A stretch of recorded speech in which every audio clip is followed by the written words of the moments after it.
Hey guys, welcome back to my channel. Today we're talking about 3 different platforms where you can decide what's best for you between Amazon, Shopify, and Etsy. It's 2022 best online platform to start your business on. So let's just jump right into it. Which one will it be, Amazon, Shopify, or Etsy? Before we jump into the video, I just want to let you know to check out the description. There are some good links that you will really enjoy. Alright, enjoy the video. Alright, so first of all, I just want to say you can buy almost anything online in 2020. I recently just bought a car online, used car, and I never thought 10 years ago that I would purchase a car online without having any idea about the car, but now here, I did it. Also in 2020, since 2020, the e-commerce market has gone up exponentially because of the fact that there was a pandemic, people were purchasing everything online. It's just accelerated the idea that anything can be bought online. So don't limit yourself by saying like, oh, this cannot be sold online, this is already too saturated. You got to give it a try, put in the time and effort, but that's not what this video is about. Let's just jump right into it. So example scenario, let's say you have $1,000 in your bank, you have a very high debt, and you work a 9 to 5. So based on these conditions, I'm sure there's a lot more that goes into it, but we're just going to stick to this. And then based on these conditions, I personally would recommend Etsy. And you will see why I recommend Etsy based on the fact that you said you have high debt, low balance in your bank, and working a 9 to 5. So the pros of selling on Etsy is that the listing fee, so for per item that you're listing on their platform, it's going to charge you 20 cents. If you sell an item, it's going to have to be relisted, so it will charge you again 20 cents. 20 cents is very low compared to what other platforms will charge you for that same experience. So 20 cents per listing. And automatically you're getting millions of their own buyers that are already on the platform. As soon as you list an item, you're already getting all those unique buyers to visit your store, to visit your item right there and there. So for 20 cents, that's what you're getting. Simple. It's super to get started. Super simple to get started. What that means is that you need the pictures, description, product name, and tags. Those are the four things you will need, and you will have your product up there. Etsy does recommend that you put at least 10 items on your store to have a better experience for the buyers, and Etsy will push your store a bit more as a new seller. So if you're a new seller on Etsy, for the first year, Etsy has an algorithm that it will push your store more than the other stores who have been there for longer than a year. I can say that for myself because I have experienced this. There's a lot of people out there that already have Etsy stores. So what gives you the advantage is that you can go onto YouTube or any other blogs and learn more about how you can scale your Etsy store. It's a very low budget to get started. Like I said, if you do the math, for 10 items that you upload, it will charge you $2, which is crazy, without running any ads, obviously.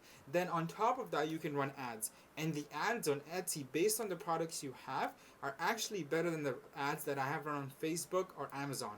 It's crazy, but Etsy is what works for me, and that's why I say that you should, if you have a low budget to start with, always start with Etsy and see where it goes. It's the best way to test your product because you have all the viewers there, you have all the unique visitors there, and if your product is good, it will sell. That gives you a product confidence that you can sell it on Shopify and Amazon. So to test the product with a low budget, start on Etsy.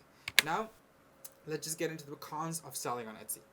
It is very saturated with the handcrafted products and vintage goods. That doesn't mean you cannot drop ship on Etsy as well. You can buy products on Alibaba or AliExpress and put it on Etsy as far as you say that it is being repurchased or is being resold by you. Again, since we're drop shipping, it's very easy for someone else to be like, hey, this product is being sold very quickly, I'm going to start my own store and do the same thing. So there can be a lot of copycats easily out there when you're on Etsy, but it's about branding yourself, right? It's about having that customer service with the customers out there, replying to your customers quickly, having good product images, taking your own pictures if possible. Also, fees can add up very quickly. I know I said that the fees are very small as a starter, but the fact that, let's say if you have 10 sales, that's automatically $2 off per listing. Plus, Etsy takes a 6.5% per transaction fee. So, if you're selling something for $10, they're taking 6% off that. So keep that in mind. Next thing is that there's actually credit card processing fee. This will be there with everyone. So maybe we can take that out. Also, Etsy has full control of your store. So one day, let's say they decide, oh, you're selling something that goes against their terms and conditions. They will suspend your store. They will kick you off their platform. They're very strict with that. They want to keep a clean, safe community for their buyers. So they have full control of your Etsy. If you're doing amazing, if you have like 20,000 sales in the first 3 years, and then the fourth year you do something that's against their terms and conditions, they will suspend your store, and it's very hard to get reinstated. And last but not least, it's very easy for other sellers to undercut you to increase their sales, and it's just a competition market. So these are the things to keep in mind. So here's the listing fees and the transaction fees. I have highlighted the two most important sections in here, which is the listing fee, 0.2 cents, sorry, 20 cents per listing. So once you sell an item, automatically it's renewed for 20 cents. So there we go. And then the transaction fee. So they have recently updated. It used to be 5%, but they went up to 6.5% per transaction, which is going to be pretty hefty. Everything adds up. So these are some things to keep in mind.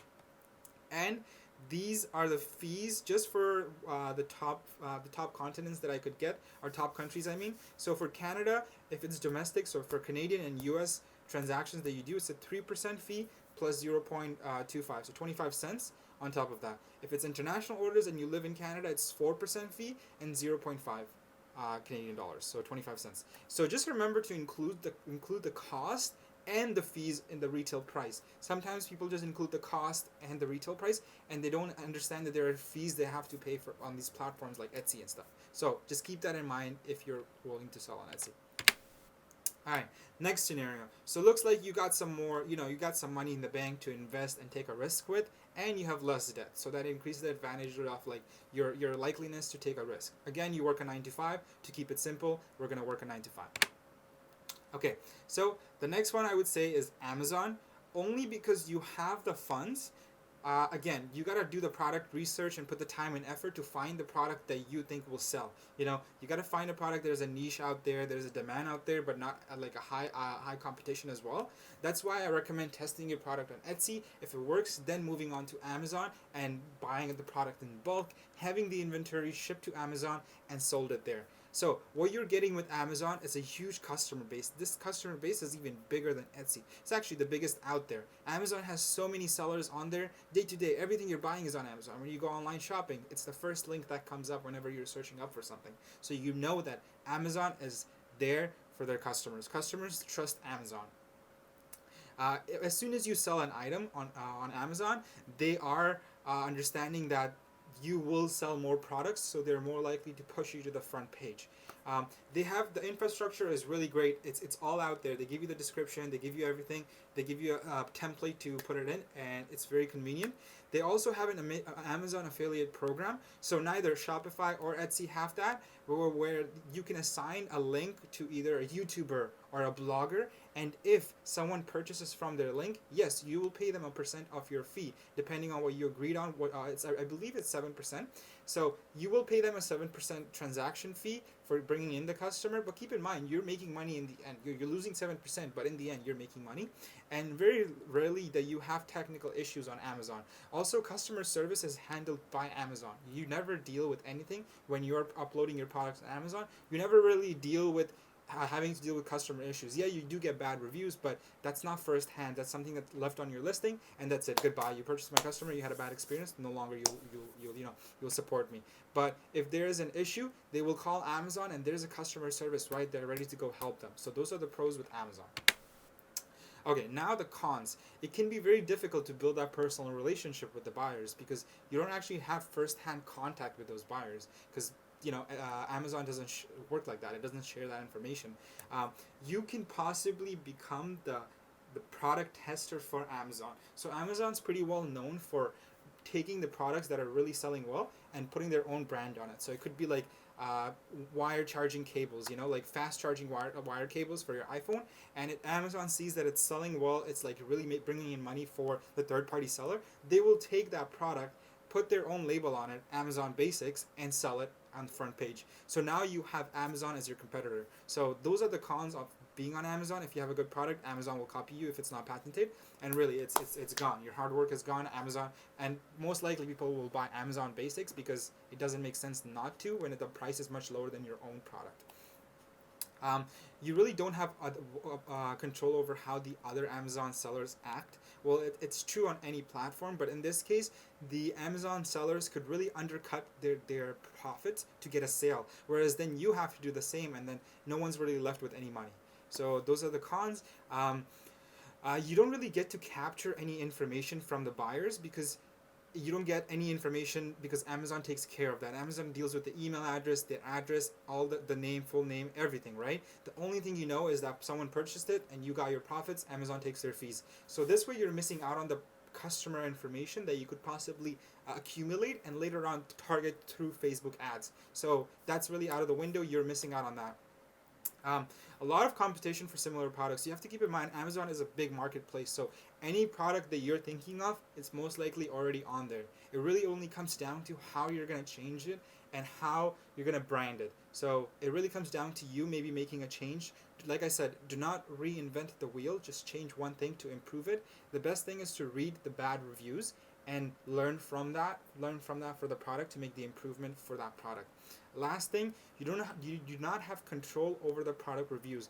And this is one of the reasons why buyers love Amazon, because the reviews on there are possibly the best, most honest reviews out there. Shopify, you can change the reviews. Etsy, you can purchase your reviews. On Amazon, you can do the same thing, purchase your reviews, but there's a lot of money and time that goes into that. And obviously, Amazon tracks that down, and they can eventually ban you for misleading your buyers by purchasing your own reviews. So you cannot control your own reviews, and that's why buyers love it. So there we go. Those are the cons for Amazon. And last scenario. So as you can see, I have made a bigger sum of money saved up in this bank in this scenario. So $10,000 in your bank, some debt, and a working 9-to-5 job. So the only thing that's changed from the first to this is that this person has a higher balance and a lower debt. And last but not least, Shopify. So the reason I chose Shopify for the higher balance is because a lot goes into this. It is simple. It is simple to set up. There's a lot of themes out there. You know, you can customize your store as you want it. I'm gonna get into the expense part in a bit. So there's a lot of themes that go into it. You know, there's a lot of themes out there. It's very flexible. You're not really reporting to anyone. The fees are a bit lower.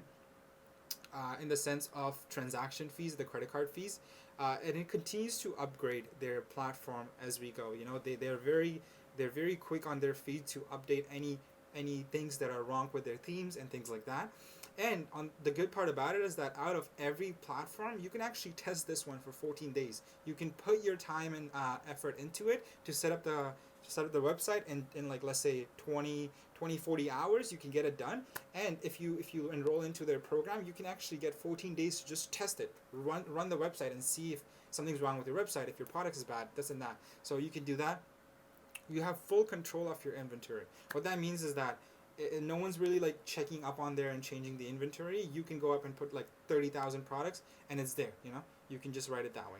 Sales ticks are easily calculated, and they have their own app store, so you can I actually used to love this app. It's called Lucky Orange. What it does is that it records a buyer's screen as soon as they come on your landing page on Shopify. The buyers obviously don't know that that you're watching them, but this way you can learn what the buyers are like doing and what they're not doing.